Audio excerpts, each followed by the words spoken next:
이 말씀을 가지고 가짜, 진짜라는 제목으로 함께 말씀을 나누고자 합니다. 제가 오늘 처음 설교를 해서 많이 긴장되고 말이 빨라질 수도 있을 것 같습니다. 그리고 실수를 할 수도 있겠지만 너그럽게 봐주시고 하나님의 말씀을 함께 나누기를 원합니다. 제가 오늘 교회로 온다고 해서 정장을 하나 새로 맞췄습니다. 혹시 어디 건지 아시겠습니까?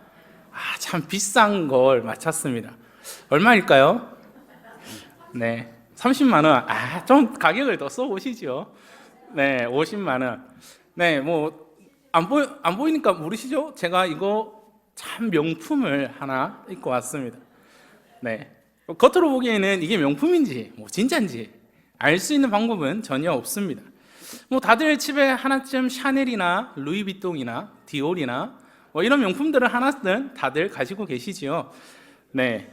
요즘은 우리가 이렇게 진짜와 가짜를 명품들을 참 좋아합니다. 그런데 이 명품들 중에서도 진짜와 가짜를 구분하기가 참으로 힘듭니다. 소위 명품이라고 불리는 고가의 물건들은 만들어지기가 무섭게 똑같은 가짜 물건이 판매되고 있습니다. 신발이나 가방, 또한 심지어 전자제품까지도 가짜가 만들어지고 유통되고 있습니다. 소위 A급이라고 불리는 이런 명품들은 일반 사람들이 판단하기에는 이것이 진짜인지 가짜인지 구분하기가 정말 힘듭니다. 우스갯소리로 비 오는 날이면 이것이 진짜인지 가짜인지 확인할 수 있다고 합니다. 진짜는 비가 오면 옷 속에 그 가방을 거의 품고 있고요. 가짜는 어떨까요? 가짜는 내 몸을 보호하기 위해서 그것을 머리 위에 올려서 가방을 젖게 하기도 합니다. 이런 진짜와 가짜는 우리가 참으로 구분하기 힘듭니다. 왜 제가 이런 이야기를 하는 것일까요? 진짜와 가짜는 이런 명품, 가방이나 시계, 전자제품에만 있는 것이 아니라 성도들 중에서도 이런 진짜와 가짜가 존재한다는 것입니다. 어떤 성도가 가짜 성도이고 어떤 성도가 진짜 성도일까요? 오늘 말씀을 통해서 우리는 과연 내 모습은 어떠한지, 과연 내가 하나님 앞에서 가짜 성도인지 진짜 성도인지를 한번 판단해 보기를 원합니다. 오늘 말씀을 보시면 한 바리새인이 예수님을 점심 식사 자리에 초대하는 것을 볼 수 있습니다. 식사 초대에 예수님은 거절하지 않으시고 그 바리새인 집으로 향합니다. 이런 예수님의 모습을 본 바리새인은 이상하게 여깁니다. 그 이유가 무엇일까요? 식사를 초대받아서 그 집에 갔는데 그 자리에 앉으시는 예수님을 보고 바리새인이 이상하게 여기고 있습니다. 그 이유는 예수님이 손을 씻지 않아서입니다. 더러워서 바리새인이 이상하게 여겼을까요? 위생적인 문제 때문이 아닙니다. 그들이 이상하게 여기는 이유는 정결 예식을 지키지 않았기 때문입니다. 손 씻는 것은 그들의 관습을 따라 예식을 행하는 것을 의미합니다. 유대인들은 이런 정결 예식을 자주 행했습니다.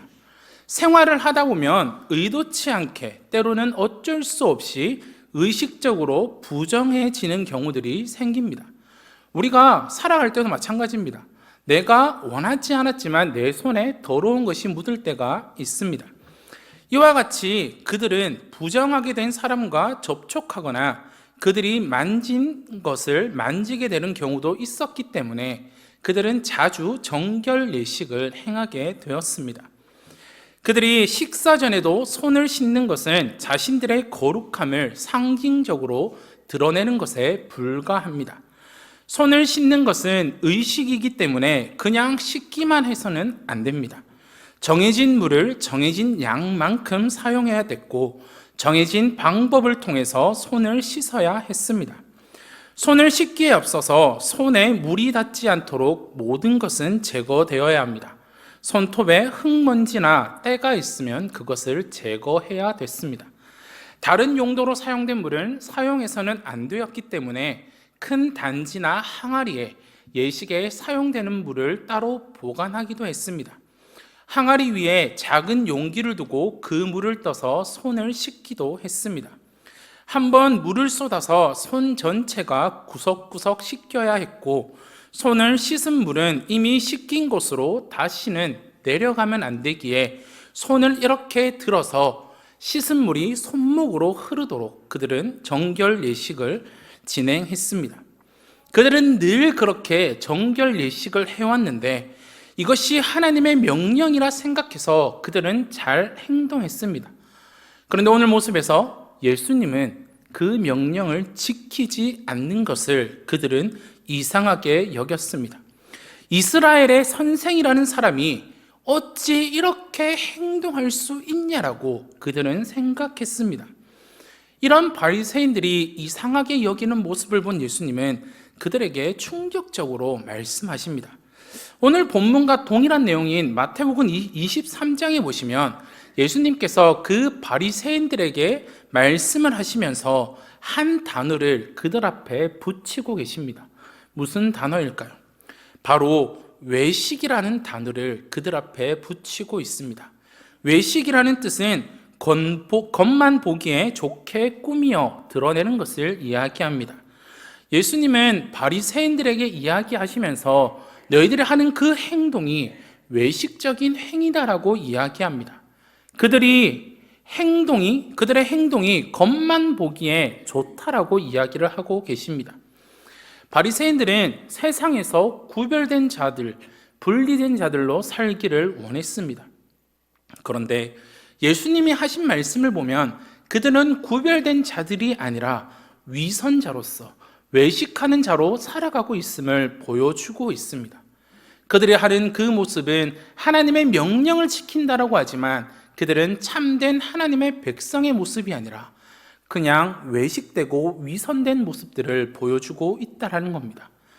그들은 진짜의 모습이 아니라 가짜의 모습으로 살아가고 있었습니다. 과연 그들의 어떠한 모습으로 살아가고 있었기에 예수님께서는 그들에게 외식한다라고 말씀하고 계시는 것일까요? 저는 오늘 이 말씀을 가지고 한 3가지 정도를 살펴보고자 합니다. 첫 번째로는 바리새인은 겉만 깨끗하고 속은 더러운 자였습니다. 오늘 본문 말씀 39절에 보시면 이렇게 말씀하고 계십니다.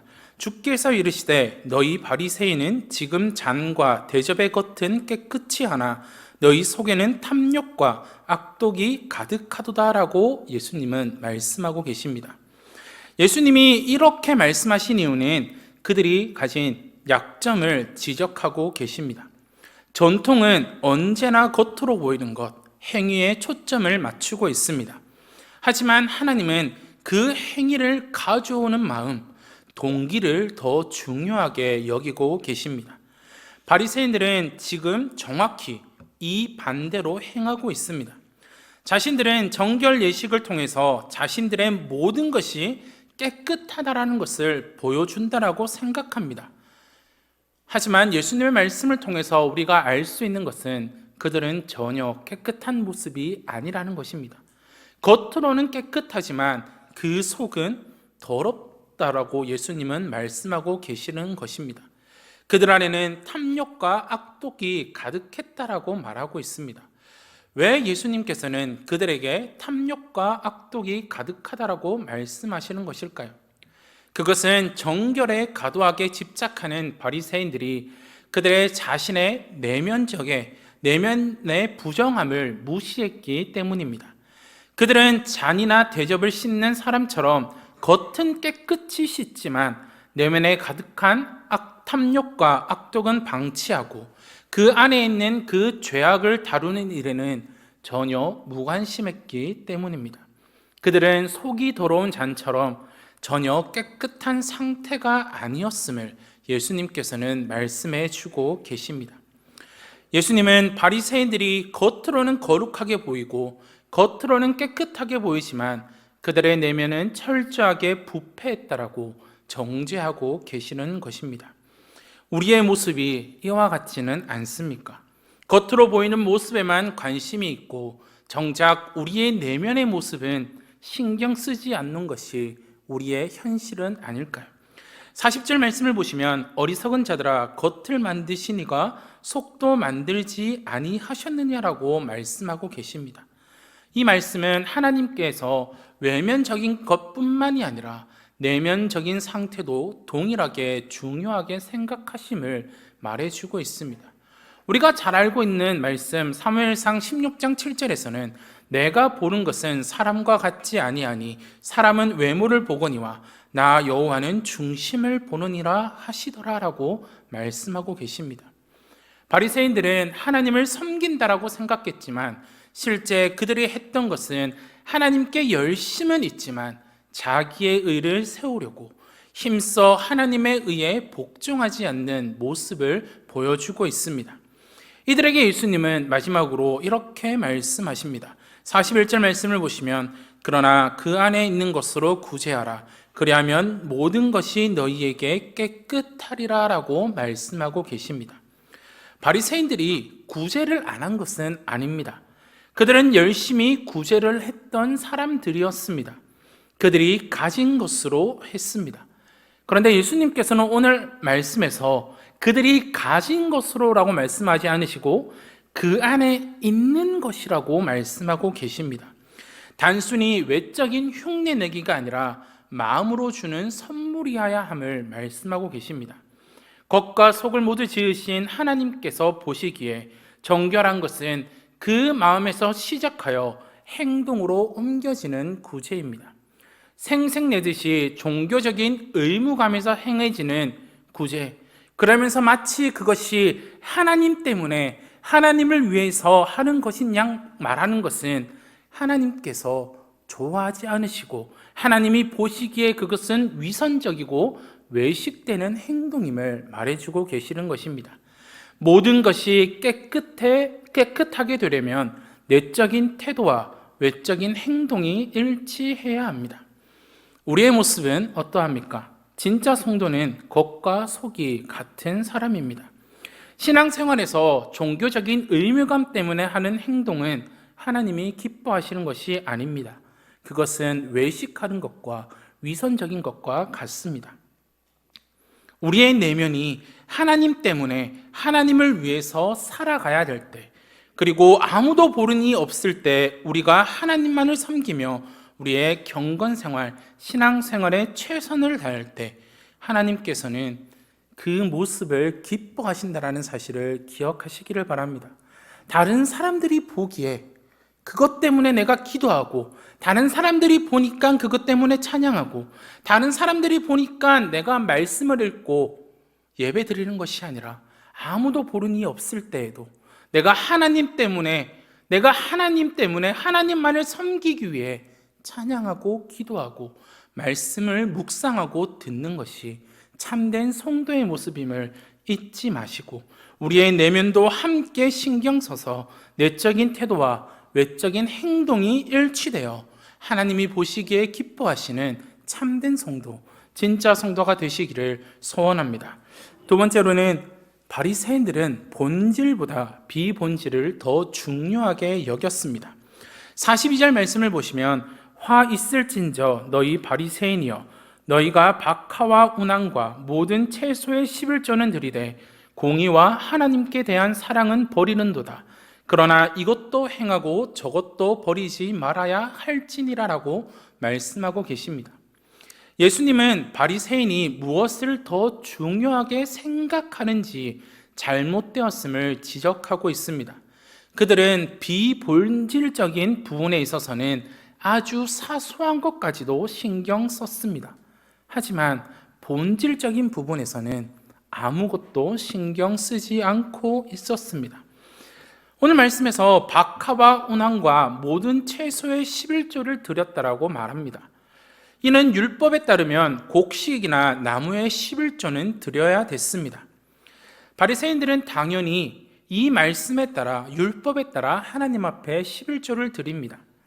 율법을 보시면 채소나 약용 향료에 대해서 11조를 바치라는 요구가 등장하지 않습니다.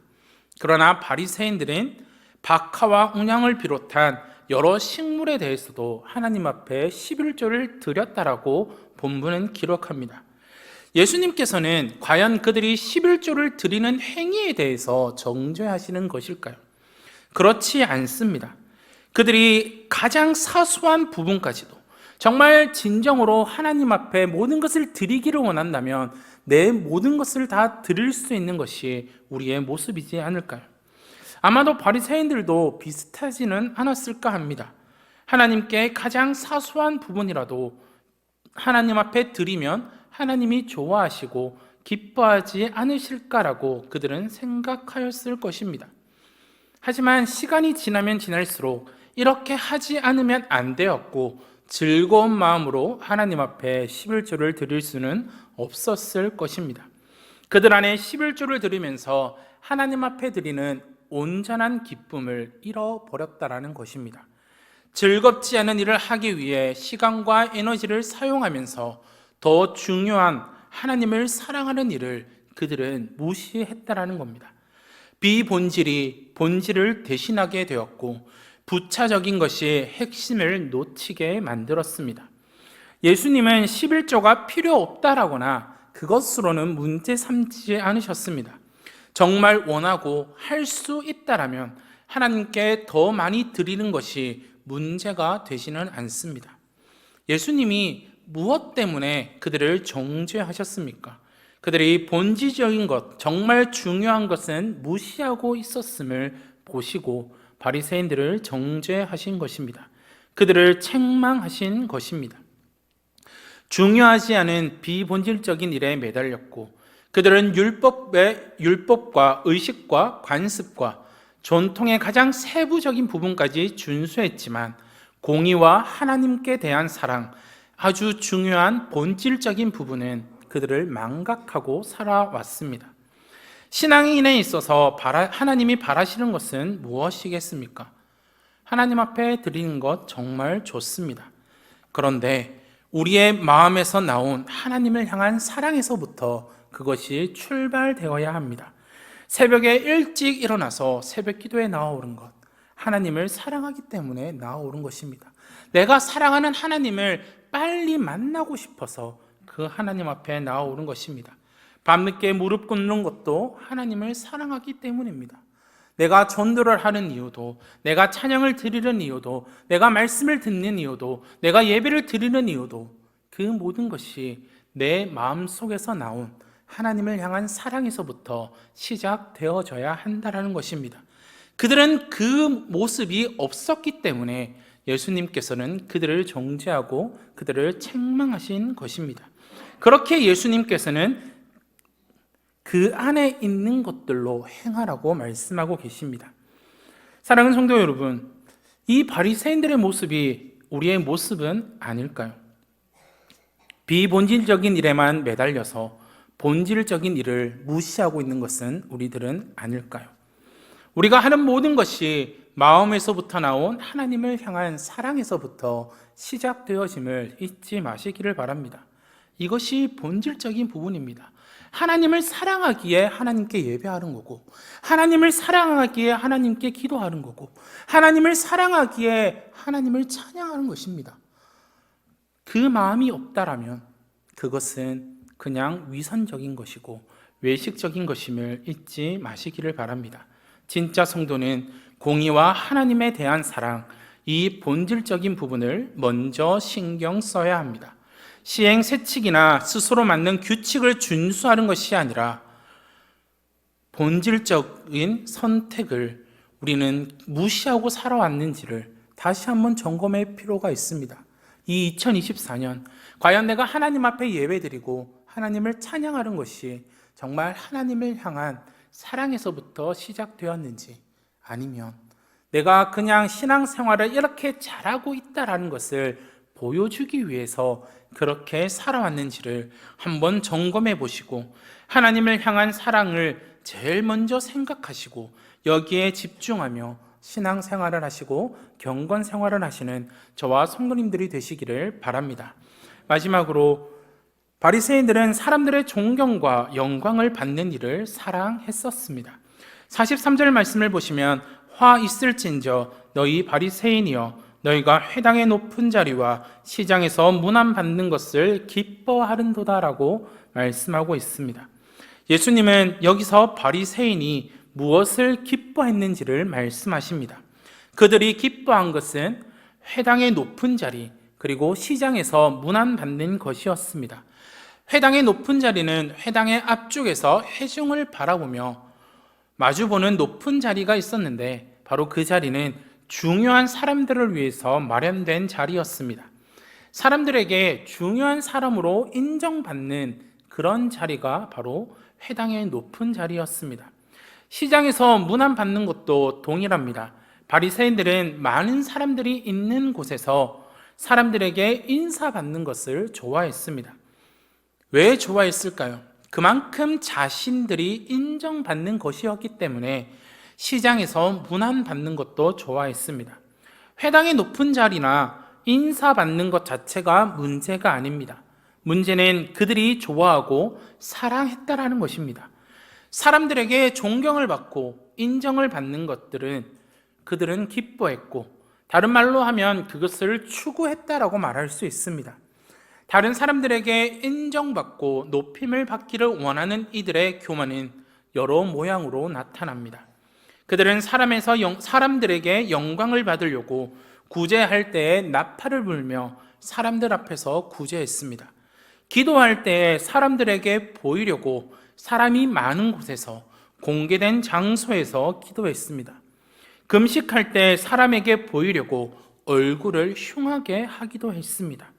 사람들에게 어떻게 보이고 사람들에게 칭찬받는 것이 그들에겐 중요한 것이었습니다. 이 모습이 사실 그들의 근본적인 문제를 드러냅니다. 하나님께서 나를 어떻게 보실까가 아니라 사람들이 나를 어떻게 생각할까? 내가 어떻게 하면 사람들에게 인정받고 사람들에게 칭송받을 수 있을까? 더 걱정했습니다. 하나님 앞에서의 나가 아니라 사람들 앞에서의 나가 더 중요했다는 것입니다. 그들은 백성들에게 존경과 영광을 받기를 원했습니다. 그들은 백성을 섬기는 일은 즐거워하지도 않았고 오히려 그들 앞에서 영광과 존경을 받는 일을 기뻐하였고, 그들은 백성들을 자신들보다 비천한 존재라고 멸시하기도 했습니다. 그리고 자신들에게 주어진 특권을 통해 그 사람들에게 영광을 받으려 했습니다. 바리새인들은 자신들의 책무와 의무는 망각했습니다. 그 특권을 통하여 온갖 관심을 받으며 그 관심을 통하여 존경과 사랑을 받기를 원했습니다. 그렇기 때문에 예수님께서는 그들을 책망하신 겁니다. 우리는 이와 같이 되어서는 안 됩니다. 우리가 사람의 존경과 영광을 받으려고 구제를 합니까? 우리가 사람의 존경과 영광을 받으려고 기도를 하며 헌금을 하며 봉사를 하며 금식을 하며 여러 가지의 신앙생활, 경건생활을 해서는 안 됩니다. 우리는 오직 하나님의 평가에, 하나님의 시선에 관심을 두어야 합니다. 사람들 앞에서의 나가 아니라 하나님 앞에서의 나가 더 중요하다는 사실입니다.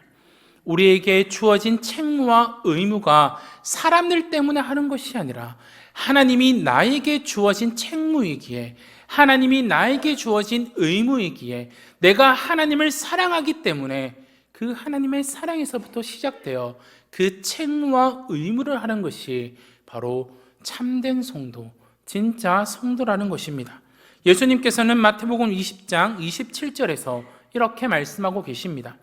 너희 중에 누구든지 으뜸이 되고자 하는 자는 너희의 종이 되어야 하리라 라고 말씀하고 계십니다. 우리가 진짜 성도, 참된 성도가 되기 위해서는 종이 되어야 합니다. 사람들의 존경과 영광을 바라보는 것이 아니라 그들의 종이 되어 섬겨야 합니다.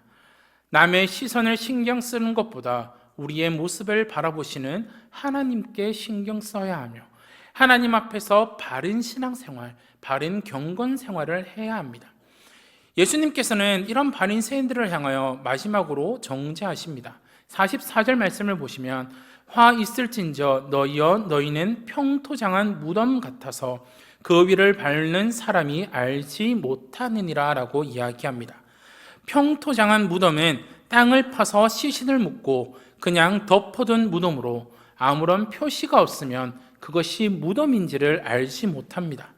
속에 식체가 썩고 있고 그 위에 있는 사람을 부정하게 하지만 사람들은 전혀 알지 못합니다. 이것이 바로 바리새인들의 모습이었음을 예수님은 이야기하십니다. 그들은 하나님의 말씀을 따라 구별되어 살기를 원하던 자였습니다. 그러나 예수님의 평가는 온갖 의식적인 정결 예식을 철저하게 지킴에도 불구하고 실제로는 가장 최악의 부정함을 대표하는 존재로 바리새인들을 이야기하고 계십니다. 사랑하는 성도 여러분, 예수님이 평가하고 있는 이 바리새인의 모습이 우리의 모습은 아닐까요? 우리를 향한 예수님의 평가는 어떠할까요? 2024년 우리의 모습을 돌아보시기를 바랍니다. 과연 내가 우리의 모습을 돌아봤을 때 하나님 앞에서의 나의 모습은 어떠했는지를, 예수님 앞에서 나의 모습은 어떠했는지를 한번 생각해 볼 필요가 있습니다. 우리가 온갖 정결 예식을 지키고 기도와 헌금과 예배 생활 등 여러 가지의 신앙 생활에 온갖 열심을 다했지만 정작 우리의 평가는 진짜 성도가 아니라 가짜 성도로서의 삶을 살아오지는 않았을까요? 혹시 척척박사라는 말을 알고 계십니까? 네, 다들 알고 계시죠? 이 말은 무엇이든지 묻는 대로 척척 대답해내는 사람을 이야기합니다. 그런데 저는 오늘 이 척척박사라는 말을 이 뜻으로 사용하고 싶지는 않습니다. 저는 오늘 이 말을 다른 뜻으로 이 단어를 사용하고 싶습니다. 척척박사, 모든 것에 있어서 척하는 사람을 이야기합니다. 우리의 모습이 기도 열심히 하는 척, 말씀 묵상 열심히 하는 척, 헌금 잘 드리는 척, 신앙생활에 있어서 열심히 하는 척을 하고 살아왔던지는 않을까요? 하나님보다 다른 사람들이 보기에 겁나서 그들에게 내가 이렇게 잘하고 있는 척을 해야지 그들이 나를 인정해주고 존경해주지 않을까 싶어서 그렇게 살아왔던 적은 없으실까요? 우리는 세상과 분리된 듯 우리끼리 모이고 우리끼리 좋아하면서 살아가지만 정작 세상과는 별반 다르지 않는 것이 우리의 모습일 수도 있습니다. 그렇다면 우리는 바리새인들과 전혀 다를 바가 없다라는 사실입니다. 디모데후서 3장에서는 말세에 사람들이 자기를 사랑하며 돈을 사랑하며 자랑하며 교만하며 비방하며 부모를 거역하며 감사하지 아니하며 거룩하지 아니하며 무정하며 원통함을 풀지 아니하며 모함하며 절제하지 못하며 사나우며 선한 것을 좋아하지 아니하며 배신하며 조급하며 자만하며 쾌락을 사랑하기를 하나님 사랑하는 것보다 더 한다라고 말씀하고 있습니다. 경건의 모양은 있으나 경건의 능력을 부인하니 이 같은 자들에게서 내가 돌아서라라고 디모데후서 3장은 말씀하고 계십니다. 바로 이런 모습이 겉은 깨끗하지만 속은 더러운 바리새인의 모습입니다. 우리의 모습은 이와 같지 않은지를 점검해 보시기를 바랍니다. 그리고 나에게 이와 같은 모습이 있다면 이 시간 우리 하나님 앞에 회개하며 돌아갑시다. 하나님, 나에게 이런 모습이 있음을 내가 보게 됩니다. 하나님, 내가 하나님 앞에서 나의 모습을 더 중요하게 생각해야 되지만 하나님, 내가 겉으로는 깨끗한 모습을 보이지만 정작 내 내면의 모습을 돌아보지 않았음을 하나님 용서하여 주시옵소서. 하나님, 내가 이러한 나의 모습을 하나님 앞에 회개하오니 하나님, 내가 다시 한번 하나님 앞에 참된 성도로, 하나님이 원하시는 성도로, 진짜 성도로 이 땅을 살아갈 수 있는 나의 모습이 되게 해달라고 우리가 하나님 앞에 우리의 모습을 돌아보시기를 바랍니다. 항상 아무도 보는 이 없을 때 경건 생활에 힘쓰며 우리의 모든 행동이 사람들의 존경과 영광을 받기 위해서 하는 것이 아니라 우리의 마음에서부터 나온 하나님을 향한 사랑에서 시작되어지고 마칠 때 그것이 하나님이 원하시는 성도의 모습이고 그것이 하나님이 원하시는 진짜 성도의 모습임을 잊지 마시고 우리가 2024년 우리의 모습을 돌아보시고 앞으로 맞이할 우리가 이 땅 가운데 또한 그 시간 가운데 이제는 진짜 성도의 모습으로 하나님이 원하시는 그 모습으로 살아가시는 저와 우리 성동교회 성도님들이 되시기를 간절히 소원합니다. 함께 기도하도록 하겠습니다.